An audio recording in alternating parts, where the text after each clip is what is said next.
acontecido, você ia querer falar sobre o assunto, sabe? Sim. E... enfim, e é isso.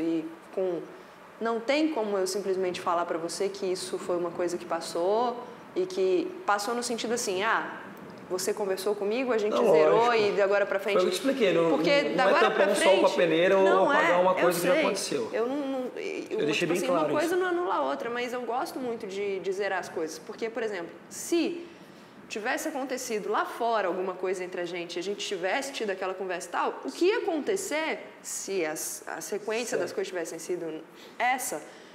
eu não ia te desejar mal, eu ia simplesmente evitar você. Sim. Eu não ia evitar onde você estivesse, a gente não ia conversar, não. Mas aqui, como não tem como isso não acontecer, e eu já não esperava mais nenhuma atitude sua, porque isso foi há muito tempo, e aliás, acho que você nem lembrava, nem imaginava que pudesse ser por isso tudo, pelo que a gente esclareceu, que eu não tivesse, sabe, te olhando e te dando... empatia. A empatia. E assim, o que eu quero dizer é que eu não vou forçar as coisas. Lógico. Assim como eu tive a conversa com a Cacau nessa semana passada. Que eu conversei com ela. Que nem, por exemplo, se eu tivesse... que eu te expliquei ontem. Se eu tivesse indicado você, eu ia estar forçando. Uhum. Entendeu? Eu ia estar, tipo assim, criando uma coisa que foi lá de trás, que nem eu falei pra você, eu mesmo reconheci ontem, que eu estava errado e que a atitude minha em querer fazer, tipo, pirracinha ou querer bater de frente só porque você votou em mim, isso aí é imaturidade, entendeu? Isso aí é ser... não é vingativo, mas, tipo assim, seria a forma mais ingênua de querer julgar ou de querer colocar alguém merecedor ou não no jogo. E se eu for pensar em merecedor e atitude e personalidade, com certeza você não seria a minha opção. E foi por isso que eu fui lá e abri tudo. E se eu fosse pensar na casa que eu te falei, a opção minha não é à toa que ontem na festa, ainda ela continuou com aquelas picuinhas. Chama no canto, fica falando, não gosto disso, cara. E ontem fixou mais ainda a minha vontade de votar nela, entendeu? Uhum. Então, tipo, essas coisas assim eu não curto, tá ligado? E o que eu quero dizer é que, assim, as coisas, de modo geral, eu não sei se é por mais tempo que a gente está aqui, de repente conviver mais com as pessoas, mas, assim, como é que eu falo? Eu já não vejo todas as pessoas dessa casa como eu via no começo. Sim. Porque eu via todo mundo muito assim, muito aberta. Muito, nossa, tudo que as pessoas estão fazendo é sincero, é verdadeiro, é isso e aquilo. Mas hoje eu vejo que muita gente, e foi uma coisa que eu falei ontem, mas eu não entrei tanto nesse assunto. Foi ontem? Foi, porque a gente perde a noção de dia. Ontem conversando com você. Mas eu não entrei muito nesse assunto porque ia ficar parecendo que, de uma forma geral, eu estava dando apoio para o que você estava fazendo. Sim. E como eu falei para você ontem, eu não vou ficar aqui não vou falando... opinar, não vou colocar na balança. Mas você tem... Eu acho que você tem mais motivo motivo para votar em A e B. Eu fiz questão de falar. Eu não tinha nem que falar aquilo da minha opção de voto. Só que eu queria que você enxergasse a minha visão e meu critério, entendeu? Nesse sentido.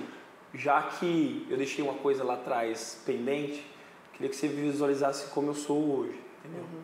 Não estou falando que eu mudei de uma hora para outra, não. Porque eu assumi meu erro lá atrás, entendeu? Como assumi meu erro de que eu briguei com a Maroca aqui na casa, como assumo, entendeu? Como assumi quando eu briguei com a Cacau, eu fiz estúpido com ela, entendeu? Pensa, cara, teve uma semana que tava aquela situação nossa indiferença. Pensa, eu tava mal com a Cacau, que ela tinha se afastado de mim já, e ainda tinha brigado com a Maroca. Então, tipo assim, qualquer lugar que eu ia, eu não ia conseguir olhar pra ninguém. Eu fiquei isolado, eu fiquei numa ilha, entendeu? E eu falei, pô, velho, se for pra ficar aqui assim, eu vou embora. Então foi daí que eu comecei a ter atitude. Entendeu? De ir, de não ter vergonha de chegar e assumir as coisas. Acho que desculpas, não quero dizer que desculpas ou perdão é uma palavra que vai substituir aquele fato, porque aquilo já aconteceu. Mas acho que nada melhor que você se auto-avaliar, assim, se auto-reconhecer, reconhecer seu erro e aprender com ele. E eu cresci muito, assim, aqui dentro da casa. Eu me vejo numa reta subindo, entendeu? Hoje no gráfico. Eu me vejo assim, comigo mesmo. Independente do se eu voltar da semana que vem ou não, mas comigo mesmo. E outra coisa, tipo, eu converso muito com a Cacau, né? E ela mesma veio falar isso pra mim, que eu passei a ser um pouco mais maduro, a separar um pouco mais das brincadeiras, saber a hora de entrar com a brincadeira, porque eu era muito exagerado, eu era muito... Então, eu entendo você quando você veio falar pra mim aquele dia, será que você está fazendo isso porque você quer chamar muita atenção, que você está querendo fazer os dois lados, tá querendo... Eu entendo, porque eu sou muito expansivo, muito espaçoso também. Só que aqui dentro eu já amadureci muito, sabe? E não é que eu amadureci porque eu sou essa pessoa lá fora, não. Porque eu comecei a enxergar que tem horas assim que a gente tem que limitar as coisas, entendeu? E começar a ouvir também. O maior de todos foi esse aí, começar a ouvir. E quando eu comecei a ouvir, eu comecei a observar. E quando eu comecei a observar, aí eu comecei a perceber entre linhas cada um aqui dentro. Aí foi, quando eu falo colocar na balança, nesse sentido, foi nessa percepção que eu cheguei naquele critério. E é por isso que eu cheguei a falar pra você abertamente depois. Então hoje eu me vejo uma pessoa, velho, muito digna de estar aqui hoje e ciente das coisas que eu tô fazendo. E é isso. Tô super feliz. O que mudou muito a minha percepção sobre você, em primeiro lugar, como eu te falei ontem, foi a questão da prova, por você ter resistido tanto, sabe, por você ter sido tão guerreiro. E não falo isso por ser líder, porque o seu poder de liderança, entre aspas, acabou hoje. Eu não preciso ficar rasgando seda para você.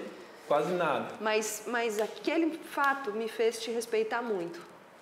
Então, como eu te falei ontem, mesmo que você tivesse sido o segundo, por exemplo, mesmo a gente não tendo afinidade na escala de estar muito próximo, tem pessoas que eu já fui próxima, mas que já me deram motivos muito maiores para eu estar indicando. Como hoje, por exemplo, eu fiz com a Lena. E você foi muito longe na prova também, né, Morana?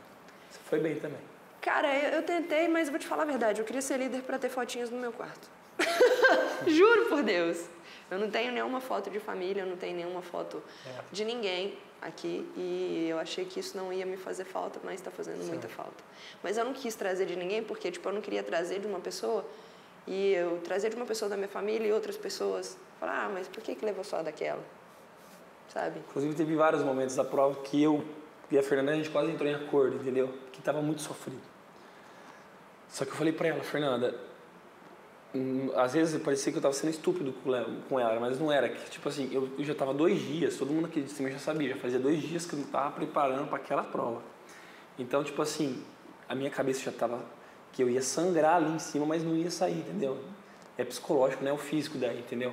E quando eu falei pra Fernanda isso, às vezes eu falei, tipo assim, ela falava assim, Li, o pé tá doendo, sabe? Às vezes eu achava assim que ela tava meio que, tipo assim, você não vai cansar? Tipo assim, né? Porque eu e ela, a gente brinca com o outro realmente, porque a Fernanda a gente já participou de prova do mesmo lado, né? Então, não é à toa que a gente se respeitou muito na prova. Claro. Mas teve horas assim que eu respondi pra ela assim, mas não foi querendo desmerecer ela de estar ali. É que eu tava tão assim, determinado que eu ia até o fim e não ia sair dali, que eu falei pra ela, Fernanda, pode sair sangue no meu pescoço que eu não vou sair daqui. E eu falava disso de uma forma muito fechada, entendeu? Às vezes eu passei, velho...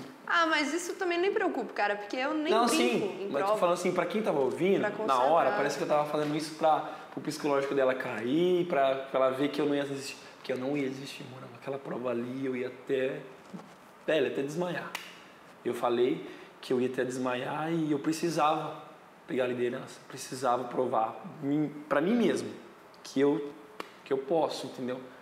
E eu não tinha sorte nas provas passadas, aquela da casinha eu passei a cabeça, a outra lá do rolo, no tênis não ajudou, tava com o All-Star, arregaçou tudo no meu pé, eu não aguentei e fiquei até às 8h30 ainda, eu tava sofrendo desde as 2h30 da manhã, eu tava sofrendo aquela prova. E tipo assim, não vou ficar falando passado, mas que eu quero dizer pra você assim, que o psicológico aqui dentro da casa ele vai além, que o nosso corpo não tem limite, é aqui depois, cara. E eu me superei, entendeu? Eu superei eu mesmo. E isso faz eu me sentir bem aqui dentro e eu me autoavaliar numa crescente. Entendeu? Eu acho muito legal você ter falado isso assim, porque vindo de você, entendeu? É mais gratificante, assim, porque cara, você pega alguém que você tem menos afinidade e fala isso, então quem tem afinidade, então o que deve achar? Né? Então isso é bom. Mas para frisar de novo, como eu te falei, foi uma diferença, uma coisa que me assustou, mas outros fatores, um deles